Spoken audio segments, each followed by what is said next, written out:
सुबह हल्की हल्की बारिश हो रही थी। मौसम खुशनुमा हो रहा था, पर इस खुशनुमा मौसम में भी किसी को मौसम की ना पड़ी थी। सबके चेहरे आतंकित थे। पुलिस ने उस फार्म हाउस के चारों तरफ ऐसी नाकाबंदी की थी कि किसी भी बाहर वाले को अंदर जाने की अनुमति नहीं थी। पार्टी में आया सारा स्टाफ एक बरामदे पे मुजरिमों की तरह बैठा था। सब आतंक के साए में थे और यदि मौका मिलता तो वहां से ऐसे गायब होते कि कोई सोच भी नहीं सकता था कि उनको जमीन खा गई या आसमान निकल गया। परंतु हाथों में मोटे मोटे तेल पिलाए हुए लंबे डंडे लिए पुलिस के जवान ऐसे खड़े थे जैसे अगर किसी ने अपना पिछवाड़ा भी वहां से हिलाया तो फिर कभी टिकाने लायक नहीं रहेगा।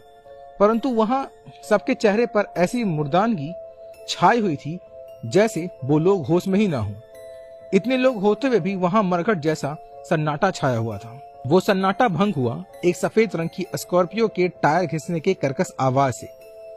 उसमें से जो निकला वो ऐसे हुलिये में था जैसे अभी अभी कहीं से बुरी तरह पिटकर आया है। उसकी आंखें लाल, बिखरे बाल और बेतरतीब टी शर्ट और उसके नीचे हाफ पैंट उसके चरित्र में चार चांद लगा रहे थे। इतनी बेतरतीबी होने के बावजूद भी उस लड़के में एक अनोखा आकर्षण था। उसका चेहरा और लंबी तंदुरुस्त कदकाठी उसको काफी आकर्षक बना रही थी। कुल मिलाकर यदि उसे सूट बूट पहना दिया जाए तो वह किसी हैंडसम सा ऑफिसर ही लगता। वो बेधड़क होके फार्म हाउस की तरफ जाने लगा। तब एक हवलदार ने अपना डंडा आगे बढ़ाकर उसे रोक दिया। उस लड़के ने जब इस हरकत पर हवलदार को घूर कर देखा तो हवलदार बोला, क्या रे बेवड़े, ये तेरा रेन बसेरा है जो मुंह उठाकर घुसा जा रहा है? वहां पर बड़ी वारदात हुई है, चल निकल यहाँ से, वरना एक पड़ेगी ना तो फूल कर फुक्का हो जाएगा, चल भाग।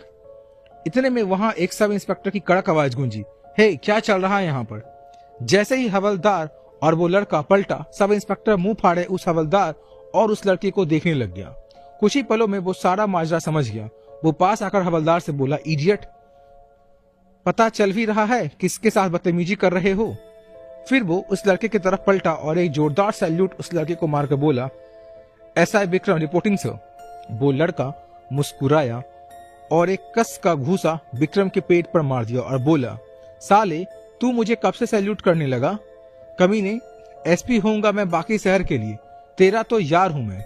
चल अब अपने पापा को हमारे तरीके से सैल्यूट कर।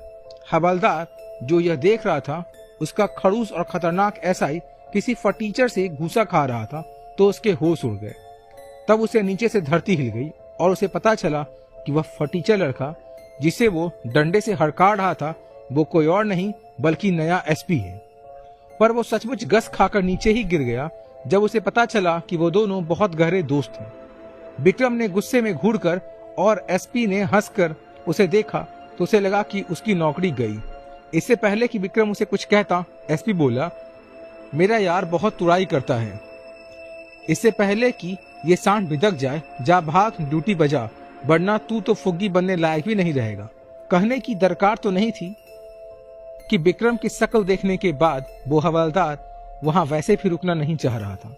वो फुर्ती से एक और जाकर खड़ा हो गया और उन दोनों को दूरी से ऐसे देखने लगा जैसे उसके सर पर सींग हो। उधर एसपी विक्रम की तरफ मुड़ा और बोला, साले अभी तक पापा को सलाम नहीं किया? कहते हुए एक जोरदार घूसा वापस विक्रम के पेट में जड़ दिया। विक्रम को ऐसा लगा जैसे किसी ने 100 किलो का हथौड़ा मारकर उसके अंदर की सारी हवा निकाल दी। वह समझ गया कि ये लड़का जिसके पद का वो लिहाज कर रहा था वो उसकी वही चड्डी चोर दोस्त ही रहेगा। सो उसने भी लिहाज को खूंटी पर टांग कर अपने हाथ से एसपी के पेट में चुम्मी ले ली। एसपी को ऐसा लगा जैसे किसी ने उसे ओखली में डालकर मुसल से कूटा हो। ओ साले, अभी तक हराम की खानी शुरू नहीं की क्या? अभी तक जोड़ है तेरे हाथों में। खांसते हुए एसपी वहीं घास पर बैठ गया और विक्रम भी उसके पास ही बैठ गया। दोनों को देखकर लग ही नहीं रहा था जैसे कोई पुलिस अफसर हो। दोनों किसी छोटे बच्चे की तरह लग रहे थे जो सालों बाद मिले हों। वहां उपस्थित सभी उन दोनों को अचरज से घूर रहे थे। विक्रम, तो अब तेरे हाथों इस शहर की सामत है। पिछले शहर से क्यों निकाला गया चप्पल चोर? माँ कैसी है परीक्षित?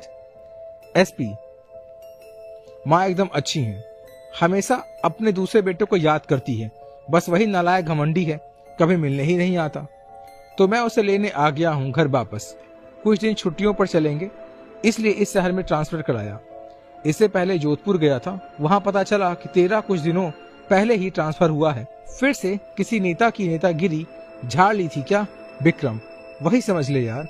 अरे अपना एक नया पागल मिला था, प्रियांशु।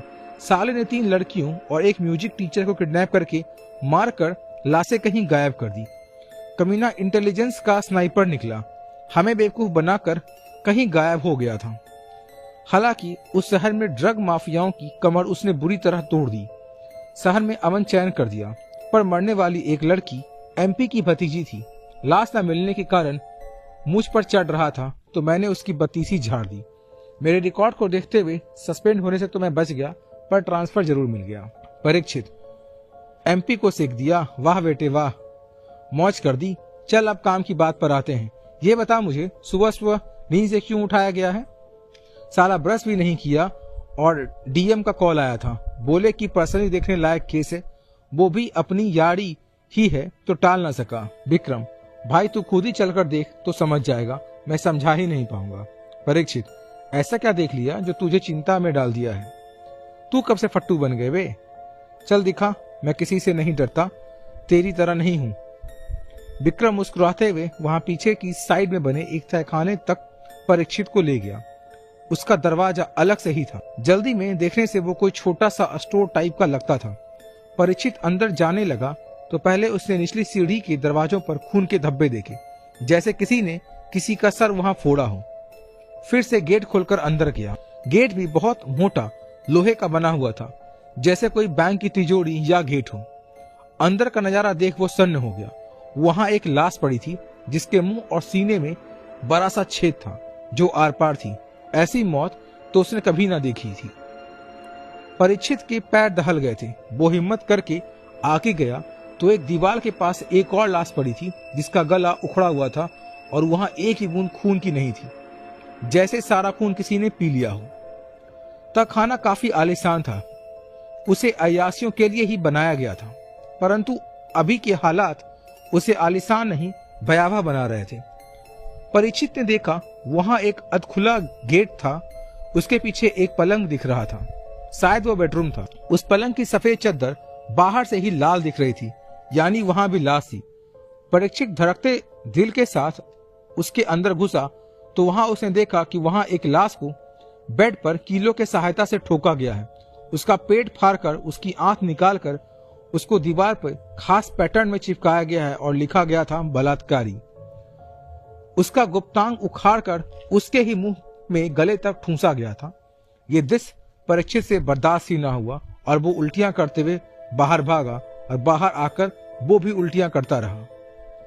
विक्रम, जो बाहर उसका इंतजार कर रहा था, वो अभी उसकी पीठ सहलाने लगा और बोला, मेरी हिम्मत नहीं थी कि ये दृश्य तुम्हें एक्सप्लेन करूं। छानबीन तो दूर, वहां खड़ा रहना भी दूभर था। लगभग तुम्हारे जैसे ही हालत मेरी हुई थी। फिर मजाक उड़ाते हुए, पर मैं इतना कमजोर नहीं कि उल्टियां करता फिरूं। परीक्षित, अरे नहीं, वह तो तुम्हारा घूसा ही जोर से लग गया था और ऊपर से पेस्ट भी नहीं कर पाया और नींद भी पूरी नहीं हुई, इसलिए उल्टियां हो गई। विक्रम मुस्कुराते हुए देख रहा था। वो जानता था कि अंदर का दृश्य ही ऐसा था कि अच्छे अच्छे सदमे में चले जाएं। खुद उसकी भी हालत इतनी ही खराब हो गई थी। विक्रम, एम्बुलेंस वाले भी लाशें उठाने में कतरा रहे हैं, इसलिए मैं तुम्हारे साथ अंदर नहीं गया था। हम जैसों का भी कलेजा दहल जाए यह देखकर। वहां काफी लोगों ने यह दृश्य देखा है और काफी जने उनमें से अभी भी सदमे में हैं। कई जनों को हॉस्पिटल में एडमिट करना पड़ा। यह किसी इंसान का काम हो ही नहीं सकता मेरे दोस्त। अब की बार पाला किसी अपराधी से नहीं पड़ा है, बल्कि कुछ और ही है।